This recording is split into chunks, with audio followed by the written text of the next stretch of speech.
Lecture de l'Évangile selon Matthieu, chapitre 11 et verset 28. Une des invitations les plus importantes de Jésus-Christ. Venez à moi, vous tous qui êtes fatigués et chargés, je vous donnerai du repos.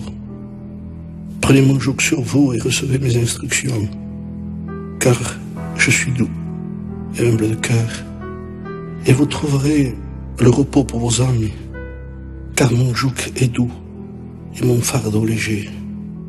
C'est lui, Jésus, qui invite, c'est lui qui lance le défi, c'est lui qui dit venez à moi, vous tous.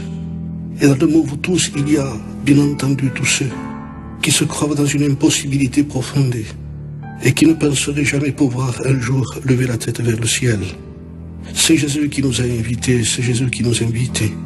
Jésus a dit un jour dans l'évangile de Jean au chapitre 5 du verset 40, vous ne voulez pas venir à moi pour avoir la vie. Ça veut dire tout simplement que certaines personnes qui venaient à lui, autant il était sur la terre, ne venaient que pour recevoir certaines choses. Certains venaient pour être guéris, certains venaient aussi pour la multiplication du pain, parce que Jésus nourrissait beaucoup de monde avec quelques pains, quelques poissons. Mais Jésus était venu pour quelque chose de spécial, de particulier sur la terre. Jésus-Christ est venu chercher et sauver ceux qui sont perdus. Il y a beaucoup de gens qui croient avoir fait une expérience profonde avec le Seigneur, alors que le Seigneur a dit, vous ne voulez pas venir à moi pour avoir la vie. Jésus s'adressait à des gens qui étaient déjà là, qui aient déjà été devant lui. Et cependant, Jésus leur disait, vous ne voulez pas venir à moi. Un lépreux vint à lui. Et ce lépreux dit un jour à Jésus, si tu le veux, Seigneur, tu peux me rendre pur. Ce lépreux est venu à Jésus parce qu'il était lépreux. Parce qu'il n'y avait personne pour pouvoir le guérir, personne qui ne pouvait soulager sa vie. C'était un condamné, et Jésus l'a invité. Lui aussi, c'était un invité. Tous ceux qui avaient besoin de lui étaient des invités. Venez à moi, vous tous. Le défi de Dieu, le défi de Jésus, c'est vous tous. Bien entendu, il semblerait que dans le mot fatigué, ce serait simplement se reposer. Et quand on est fatigué, on aurait tendance à vouloir se reposer sur une chaise, dormir. Mais dans la définition du mot fatigué, il y a le mot accablé, il y a le mot dépressif, il y a le mot déprimé, il y a le mot épuisé, il y a le mot lassé, il y a le mot peiné, il y a le mot usé. Jésus ne s'est pas trompé en disant aux gens, venez. Venez à moi, vous tous qui êtes fatigués et chargés, je vous donnerai du repos. Il faut que nous puissions réaliser d'abord que ce qui nous accable le plus, ce qui pèse le plus sur notre propre vie, n'est pas simplement les problèmes qu'on peut avoir, mais c'est la source des problèmes, c'est-à-dire le péché. Le péché, la désobéissance, le jour où l'homme a quitté la main de Dieu, s'est déconnecté de Dieu, il a été plongé dans les ténèbres. Et depuis, il en paye les conséquences. C'est le salaire du péché. La paye du péché, c'est la mort et la séparation de Dieu au jour du jugement. Il est réservé aux hommes de mourir une seule fois, après quoi vient le jugement. Êtes-vous sûr d'avoir rencontré Jésus? Quelle est l'expérience que vous avez faite avec lui? Êtes-vous sûr aussi même de votre propre baptême d'eau? Êtes-vous sûr d'avoir rencontré le Maître? Est-ce que vous avez réalisé si vos péchés sont pardonnés? Le Seigneur vous appelle encore à vous, à tous ceux qui sont fatigués, chargés. Comprenez-le que lorsque le Christ a parlé, il a dit, venez à moi, vous tous qui êtes fatigués et chargés, et je vous donnerai du repos. Et prenez mon joug. Mon joug. S'il n'aurait pas existé d'autre joug, je ne crois pas que Jésus aurait parlé d'un joug.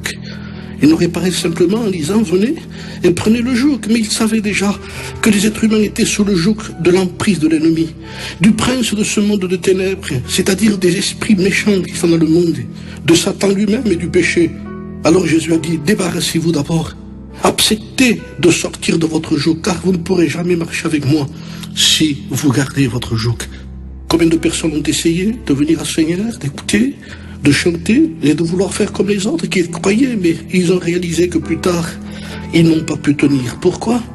Eh bien parce que tout simplement, ils ont oublié que le repos n'est pas simplement le fait de venir à une réunion, de lever la main à une réunion, de chanter certains cantiques d'une réunion, mais surtout de se débarrasser du joug qui nous tient, le joug de ce monde, le joug de l'ennemi. Et Jésus nous donne la possibilité dans cette invitation, non simplement d'avoir un peu de repos en venant à lui, parce qu'il faut dire que lorsqu'on vient à lui, il y a déjà un certain repos.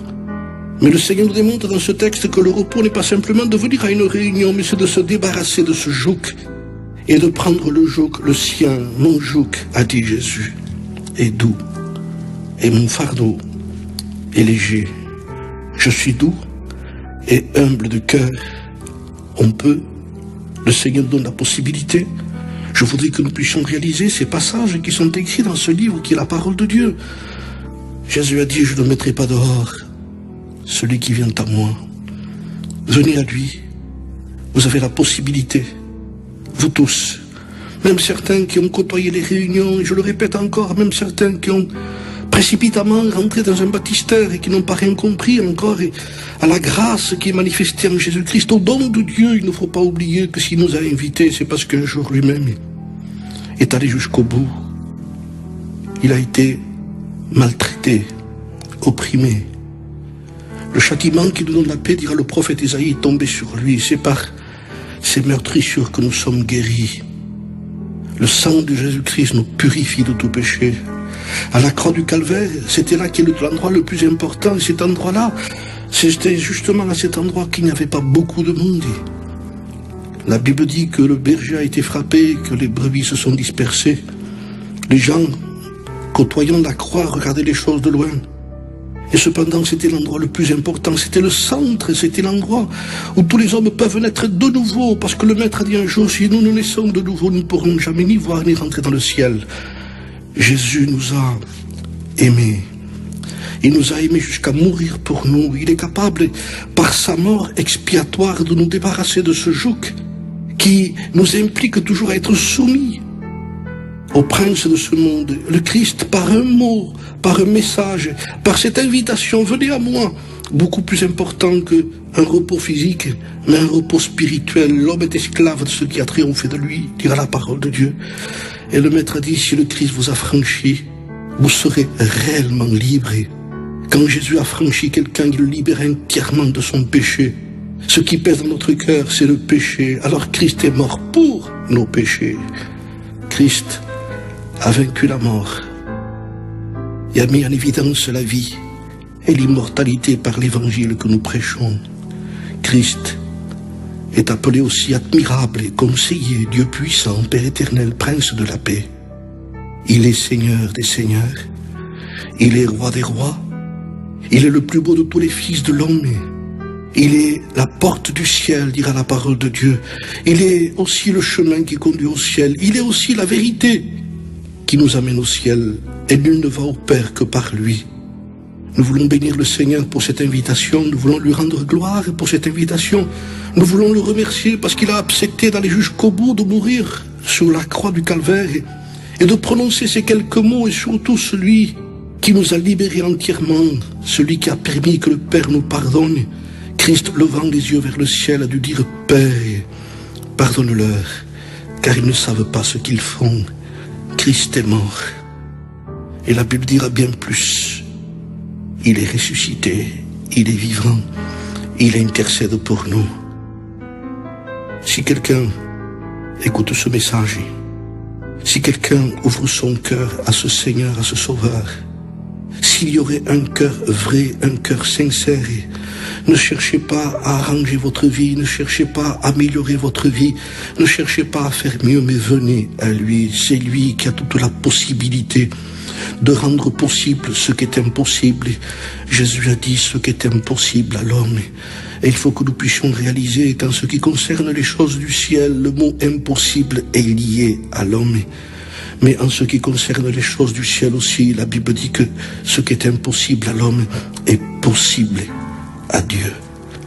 Nous voulons remercier le Seigneur et nous vous invitons tous. Et je veux aussi employer le mot du Maître. Venez à moi, vous tous. Nous te prions, Seigneur, pour tous ceux qui écoutent ce message.